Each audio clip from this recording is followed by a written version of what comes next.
Друзья, всем большой привет-привет, с вами Алена, и сегодня у меня в гостях девушка, которая обратилась вот с таким вот состоянием ногтей. Я, конечно, не удержалась и как можно быстрее ее записала, я знала, что вам это будет интересно. На вопрос, куда же потерялись пару ногтей и что случилось с мизинцем, она сказала, что уронила холодильник. В общем, в неравной схватке, в бою с холодильником победил, судя по всему, холодильник. Но и остальные ногти у нее, честно говоря, немножечко отросли. Но она сама призналась, что она их чуток переносила.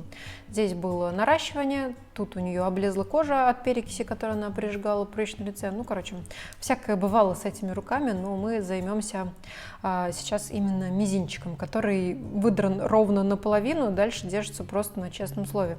Но сразу мне это не было понятно, поэтому я перешла к стандартным своим действиям, то есть с помощью кусачек я осторожно надкусываю с одной стороны, со второй, для того, чтобы избавиться от ногтя. Вот он у нас отвалился, и теперь мы можем видеть, что он достаточно толстый. Я не удержалась и решила его замерить. Инструмент называется микрометр вроде бы. Мы также его сперли у стоматологов. Он в этих магазинах, собственно говоря, и продается. Какие-то были по 2,5, а какие-то и по 3,5 мм в толщину. Это, конечно, очень много. Но в процессе я выяснила, что эти ногти наращивали на верхние формы, в общем, немножко забыли выпилить. Все бы с ними было хорошо, если бы чуток допилить. Это я покажу чуть позже. А пока с самим ногтем, что с ним нужно делать? Мы сняли длину, как смогли. Я придерживаю большим пальцем и во время состригания длины, и также во время снятия. Это важно, потому что если, не дай бог, фреза его отстрелит, заденет, потянет, его выдерет вообще полностью и нафиг.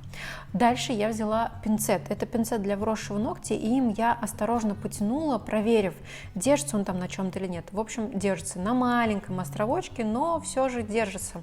Поэтому будем делать аккуратное снятие. Все, что нам нужно, это его срезать. Но срезать его частями я не хочу, потому что он будет двигаться, и это будет неприятно. Мы сейчас отодвигаем кутикулу и готовим пространство для дальнейших манипуляций.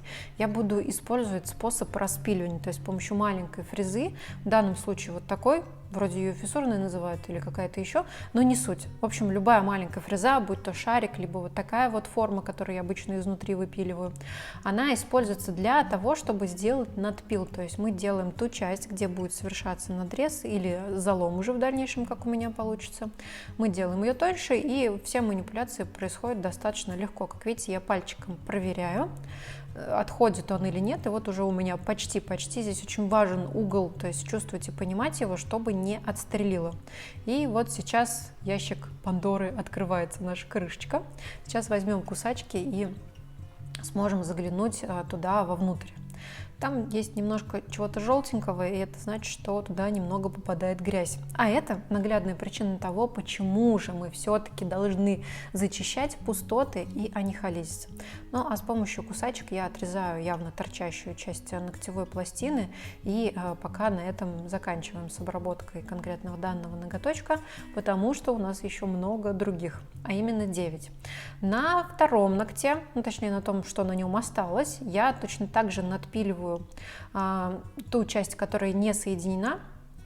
Почему я это делаю? Потому что, ну, во-первых, карман, а во-вторых, она приподнята и торчит, а это значит, что клиент может задеть в быту и будет еще хуже. Это, кстати, тоже немаловажная причина, почему вот такие вырванные травмированные ногти нужно обязательно убрать. Ну, потому что она где-то заденет, и в итоге будет не очень хорошо.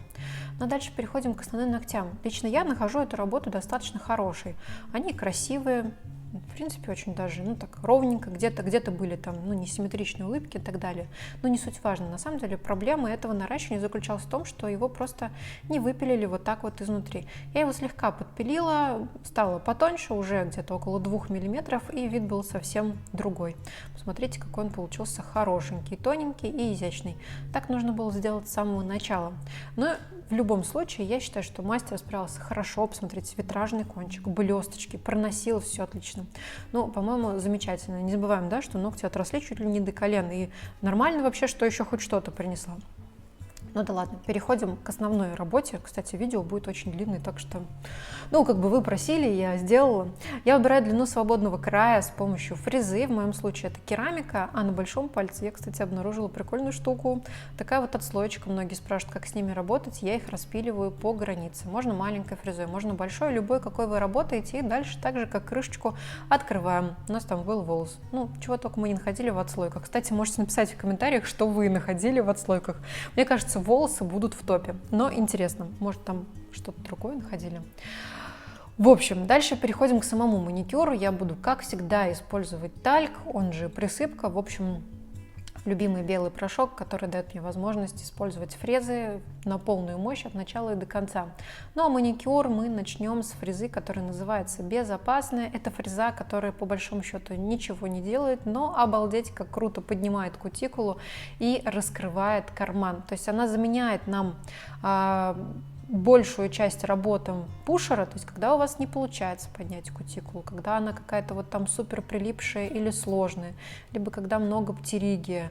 Но честно, у меня очень частенько к ней тянется рука, даже тогда, когда особо она не нужна. Потому что после того, как ты прошелся безопаской, уже любая другая фреза, она работает в 2 раза быстрее. Поэтому мне, в принципе, недолго пару раз махнуть в одну-другую сторону и на выходе получить отличный, хороший, чистый результат. А сейчас у меня в работе фреза с красно-синей насечкой, которая иногда называется морковкой, иногда педикюрной каплей, но смысл ее заключается в том, что у нее есть тупой носик, который также хорошо вычищает и приподнимает, и достаточно объемная брюшко, которым можно доработать боковые валики, к примеру. То есть она достаточно универсальная. А педикюрная, она, потому что в педикюре она очень-очень помогает и близка к состоянию незаменимой. Она вам ничего там не разорвет и ничего не раздерет своим тупым носиком, и также поможет счистить большое количество ненужной старой кожи. Вот такая вот замечательная фреза. Тут я, кстати, обрабатываю то, что осталось от ноготочка, ну, как бы, что есть, с тем и работаем, а куда деваться. И на мизинчике тоже наполовину кутикулы, но маникюр мы сделали. И, кстати говоря, на остальные ногти мы будем делать покрытие. Я, конечно же, сразу ей предложила, что давайте сделаем какой-нибудь нюд, потому что, ну, как-то же надо ходить. Она говорит, а не получится нарастить? Я говорю, конечно, не получится, потому что наращивать банально не на что. И даже если там зацепить за этот макрипопусенький кусочек, какое слово интересно, да, короче, малипопусенький кусочек, то на самом деле это быстро оторвется, и смысла это не имеет. Лучше подождать. Кстати говоря, средний палец. Тут у нас тоже весело, там все оторвано, там есть гематомы, и я сказала ей, чтобы конкретно этот ноготь она просто постоянно подпиливала. Там тоже есть уже анихолезис, но мы решили его оставить. Там вроде как бы визуально не критично. То, мне кажется, если бы я зачистила ей еще и третий, у нее бы просто был инсульт. Молодая, красивая девушка, и тут у нее маникюр на 7 пальцев, вообще безобразие. Конечно, она расстроилась, что Новый год ее ждет в таком виде, но я ей сказала, что буквально на днях у меня тоже в директ одна девушка спрашивала, а как же мне быть, вот скоро Новый год, у нас корпоративы, а у меня тут, понимаешь ли, маникюра нет, а у нее после ожогов. Я ей, кстати, посоветовала такой лайфхак, можно использовать перчатки, ну, например, гипюровые, как часть гардероба, да, то есть там какой-то элемент именно в вашем вечернем костюме, это будет вполне себе уместно. Ну, это если кто-то вдруг переживает. А с другой стороны, ну, это всего лишь ногти. Ну, вот правда, я вот, несмотря на то, что я мастер маникюра, ногтепилка, не побоюсь этого слова, я правда считаю, что это всего лишь ногти, и они отрастают, и даже если с ними что-то пошло не так, ничего страшного. Я сама тоже ходила и с анихолезисами, и синегнойки у меня были, короче, всякое со мной случалось, и я уже настолько научилась спокойно реагировать на ногти, что меня этим не удивишь. А красота человека совсем в другом. Она, конечно же, внутри, а точно не на ногтях. На второй руке у нас тоже, кстати, травма была. Кто обратил внимание, там на безымянном пальчике тоже что-то пошло не так. Ну, в общем, мы форму не опиливали, оставили как есть, потому что сейчас мы будем наносить базу. Пока делали маникюр, где-то потерялся угол, нормальное состояние, потому что там же было наращивание, и вот эти уголочки, они были не родные, они были нарощенные, и в итоге что-то где-то пообломалось. Но ничего страшного, мы нанесли праймер, дальше наносим базу, и после этого можем перейти к камуфляжу. Мы выбрали очень натуральный оттенок, такой полупрозрачный, чуть розоватый. Свободный край будет виднеться, и это на самом деле классно. Вот сейчас многие любят плотные камуфляжи, а я очень люблю полупрозрачненькие, они такие практически практически как голые ногти, да, вот это же есть понятие naked nails, когда вот прям как свои, натуральные. Мне очень нравится, у меня сейчас тоже очень такой натуральный оттенок, полупрозрачный, молочный, их почти не видно. В общем, что-то в этом да есть.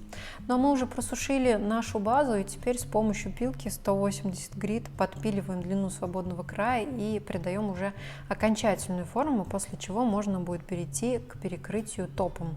Мы там какое-то время метались между матовым, между топовым с эффектами. В итоге остановились на банально глянцевом, потому что, чтобы как-то это не привлекало внимания, ей так спокойнее. Но, по крайней мере, 7 ногтей, но уже в порядке, это хотя бы какой-то результат. Не нужно бояться опиливать ногти после базы, это абсолютно нормально. Это как элемент моделирования, ногти становятся очень четкими, ровными и выглядит прям классно. Дальше переходим к покрытию топом. Я, кстати говоря, перед этим немножечко забафила ноготь, забыла это отснять, это нужно для сцепки. И, собственно говоря, с этим маникюром мы заканчиваем. Она меня спросила, можно ли заклеить ногти пластырем, чтобы типа никто не видел. Я говорю, пластырем нельзя, но можно взять бинт Пеха Хафт и заклеить им, забинтовать. Прикол этого бинтика заключается в том, что он сам к себе прилипает, очень удобная штука. Вот я ей сказала, что можно запаковываться и всем рассказывать, как в неравном бою с пловом она поранилась и вот теперь доедает плов, но 2 ногтей пока не хватает. На самом деле это шутка, но это хороший способ скрыть проблему, если она есть. Пластырь не надо, потому что там будет преть, что-нибудь заведется. А у нас тут, кстати говоря, масочка с очень хорошим эффектом. Это сухое масло для тех, кто любит делать фото. То есть наносишь его, оно очень-очень быстро впитывается. Маслечко также от Domix. Очень хорошая, кстати, штука. Я вот тоже себе только сделала маникюр и балдею, думаю, как классно. Не жирненько, но ухоженно, очень хорошая вещь. На большой пальчик тоже нанесли. На заднем фоне было пятно, я пролила масло, пока его показывала. Так что заслуживаю лайка, потому что треть бутылки я вылила на свой фон. И вот наш готовый результат. Пишите в комментариях, кто что об этом думает, и еще раз, кто как ногти ломал и что там находил.